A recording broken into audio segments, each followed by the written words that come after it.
l'Évangile du jour. Bonjour, c'est Sandra Kwame et aujourd'hui nous lisons ensemble une mission importante que Jésus nous a lancée et qui se trouve dans l'Évangile de Matthieu 10, versets 7 à 13. En ce temps-là, Jésus disait à ses apôtres : « Sur votre route, proclamez que le royaume des cieux est tout proche. Guérissez les malades, ressuscitez les morts, purifiez les lépreux, expulsez les démons. Vous avez reçu gratuitement, donnez gratuitement. Ne vous procurez ni or, ni argent, ni monnaie de cuivre à mettre dans vos ceintures, ni sac pour la route, ni tunique de rechange, ni sandales, ni bâton. L'ouvrier, en effet, mérite sa nourriture. Dans chaque ville ou village où vous entrerez, informez-vous pour savoir qui est digne de vous accueillir et restez là jusqu'à votre départ. En entrant dans la maison, saluez ceux qui l'habitent. Si cette maison en est digne, que votre paix vienne sur elle. Si elle n'en est pas digne, que votre paix retourne vers vous. » Donc notre mission est de proclamer que le royaume des cieux est tout proche.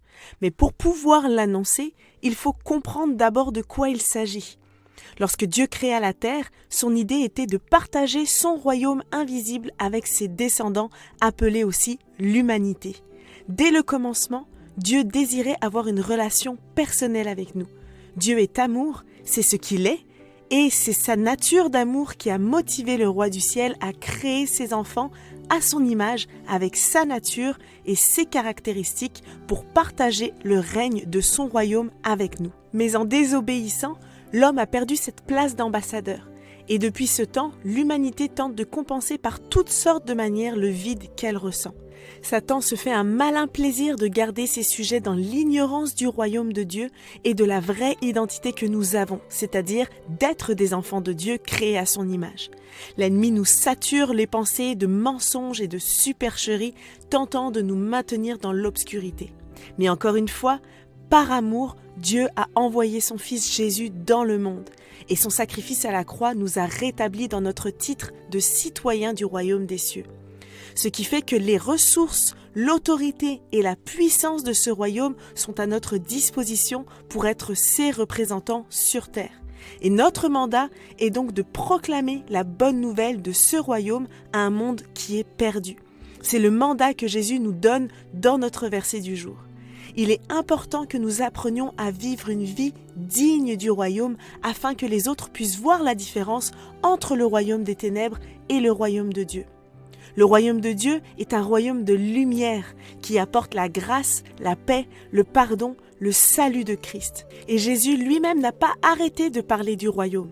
Parfois, il se référait au royaume de Dieu, donc qui traite de sa personne et de son autorité, et d'autres fois, il fait mention du royaume des cieux, qui lui traite du lieu, c'est-à-dire l'invasion du ciel sur la terre.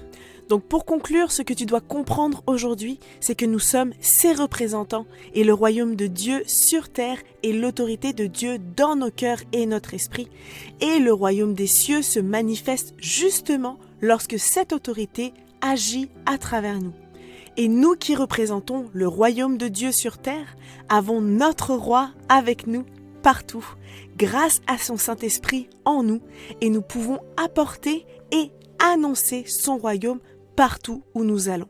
Alors, go et accomplis la mission que Dieu t'a confiée. Sois béni. Si cette méditation t'a encouragé, pense à la partager autour de toi. Pour nous retrouver chaque jour, abonne-toi et active la cloche.